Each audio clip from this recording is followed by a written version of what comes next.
सोचिए फ्रेंड्स, एक non resident Indian tax payer है, उसका डिपार्टमेंट के साथ सालों पुराना टैक्स डिस्प्यूट चल रहा है। असेसमेंट ईयर 2012-13 का।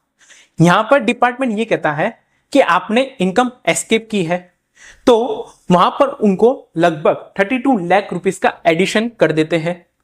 और यहां पर असीसी बाद में एक अपील फाइल करता है, क्योंकि उन्हें यह लगता है कि उनका यह केस स्ट्रांग है। यहां पर एक टेक्निकल प्रॉब्लम आ जाती है, उनके पास पैन कार्ड है बट आधार से लिंक नहीं है, तो ओटीपी नहीं आएगा और सिस्टम उसको फाइल करने की परमिशन नहीं देगा।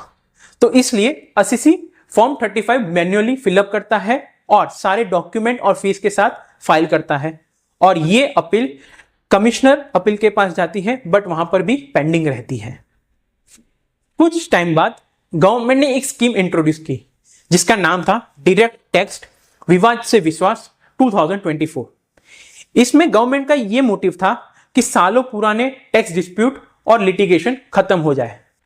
यहां पर असीसी को लगा कि यह अच्छा मौका है यहां से एग्जिट लेने का, बट डिपार्टमेंट ने एक ऑब्जेक्शन उठाया और यह कहा कि आपने आपकी अपील इलेक्ट्रॉनिकली नहीं फाइल की, तो आपको इसका बेनिफिट नहीं मिल सकता। अब यहां पर यह क्वेश्चन उठता है कि क्या इलेक्ट्रॉनिक फाइल करी हुई अपील में लोगों को इसमें बेनिफिट मिल सकता है, मैन्युअल फाइल करी हुई नहीं। इस पर गुजरात हाई कोर्ट ने एक बहुत ही अच्छा जजमेंट दिया है। Hello friends, welcome back to my channel. मेरा नाम नैतिक शाह।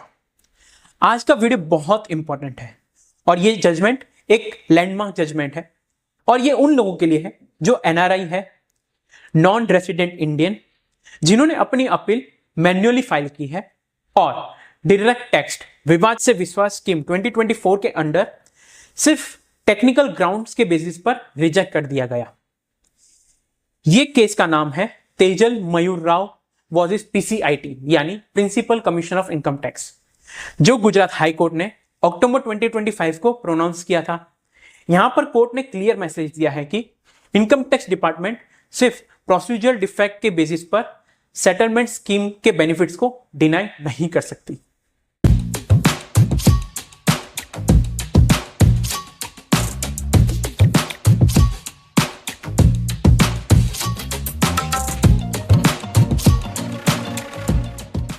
अब हम समझते हैं इस केस का बैकग्राउंड, जो एक सिंपल है।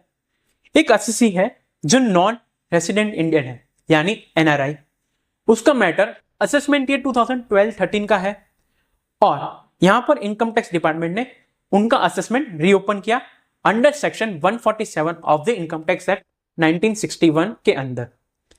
इसका मतलब यह होता है कि असेसिंग ऑफिसर को बिलीव है कि असीसी ने अपनी इनकम एस्केप की गई है, और प्रोसीडिंग्स के बाद यहां पर असेसिंग ऑफिसर ने सेक्शन 69A का भी सेक्शन 69A भी अप्लाई किया, जिसका यह मतलब है कि यहां पर अनएक्सप्लेन्ड मनी है, और उसके बेसिस पर 32.71 लाख रुपीस का एडिशन किया है उनकी इनकम पर।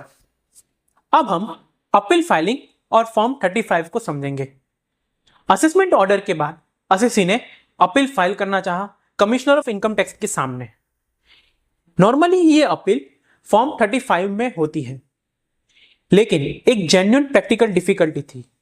रूल 45 इनकम टैक्स रूल्स 1962, जो 1 मार्च 2016 में अमेंड हुआ, जिसमें यह कहा गया था कि अब से अपील इलेक्ट्रॉनिक मोड में फाइल होगी।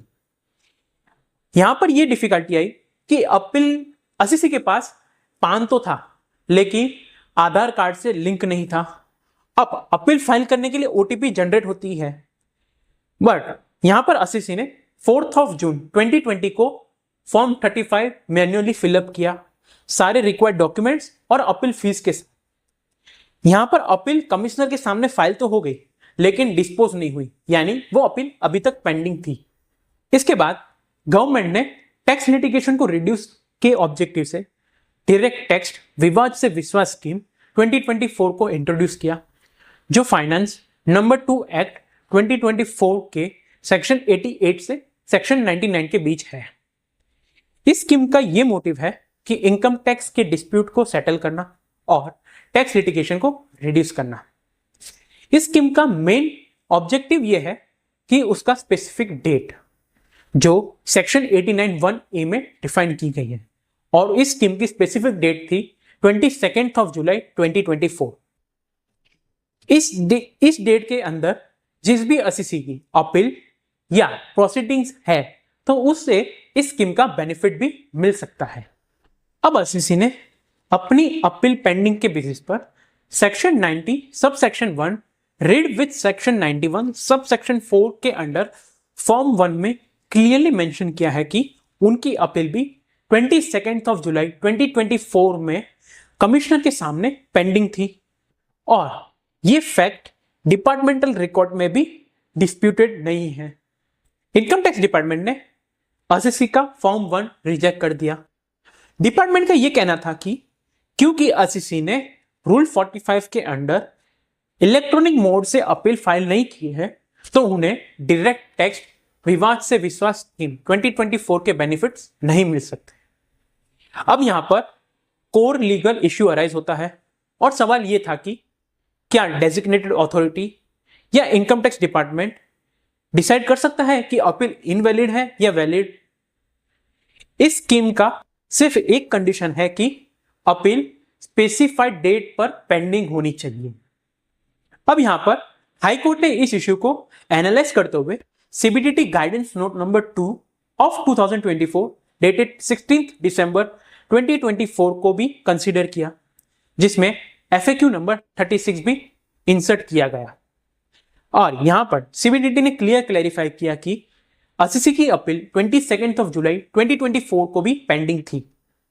Even after Assisi declaration file करने से पहले अपील मेरिट पर हो जाए या तो डिस्प्यूटेड हो जाए या विड्रॉल किया जाए, फिर भी असीसी इस स्कीम के लिए एलिजिबल माना जाएगा, और डिस्प्यूटेड अकाउंट का कंप्यूटेशन ऐसा किया जाए जैसे अपील पेंडिंग ही है। अब यहां पर गुजरात हाई कोर्ट ने डिसीजन देने से पहले एक इंपॉर्टेंट जजमेंट पर रिलाई किया। पहला है Tushar agrochemical vs is principal commissioner of income tax. Second है Atul Roshanlal Gupta vs is principal commissioner of income tax. Third है Neelam Ben Ghanshyam Bhai Parmar vs is principal commissioner of income tax. इन सब का एक कॉमन प्रिंसिपल था कि जब लॉ पेंडेंसी ऑफ अपील की बात करता है तो अपील वैलिडिटी, कंपेटेंसी या प्रोसीजरल डिफेक्ट की इंक्लूड नहीं करता। यहां पर अपील पेंडिंग का मतलब यह होता है कि अपील फाइल हो चुकी है, सिर्फ डिस्पोज होना बाकी है, और अपील वैलिड है या नहीं यह अपीलेट ऑथोरिटी का काम है, ना कि कोई स्कीम अथॉरिटी का। अब यहां पर गुजरात हाई कोर्ट ने यह होल्ड किया कि असीसी की अपील 22 जुलाई 2024 से पेंडिंग है, सिर्फ इस बेसिस पर कि अपील रूल 45 के अंडर इलेक्ट्रॉनिक मोड पर फाइल नहीं हुई है, और यहां पर असीसी को डायरेक्ट टैक्स विवाद से विश्वास स्कीम 2024 के बेनिफिट से भी डिनाई नहीं किया जा सकता। हाई कोर्ट ने डिपार्टमेंट के रिजेक्शन को सेट असाइड किया और असीसी के फेवर में यह डिसीजन दिया। तो फ्रेंड्स, अगर आप टैक्स लिटिगेशंस, अपील या विवाद से विश्वास स्कीम के कोई भी मैटर को हैंडल कर रहे हो तो ये वीडियो आपके लिए बहुत ही इंफॉर्मेटिव रहने वाला है। अगर आपको ये वीडियो अच्छा लगा हो तो वीडियो को लाइक करें, चैनल को सब्सक्राइब करें और कमेंट में हमें बताएं कि आपको ये वीडियो कैसा लगा। मैं नैतिक शाह आपसे मिलता हूं अगले वीडियो में, तब तक के लिए थैंक यू।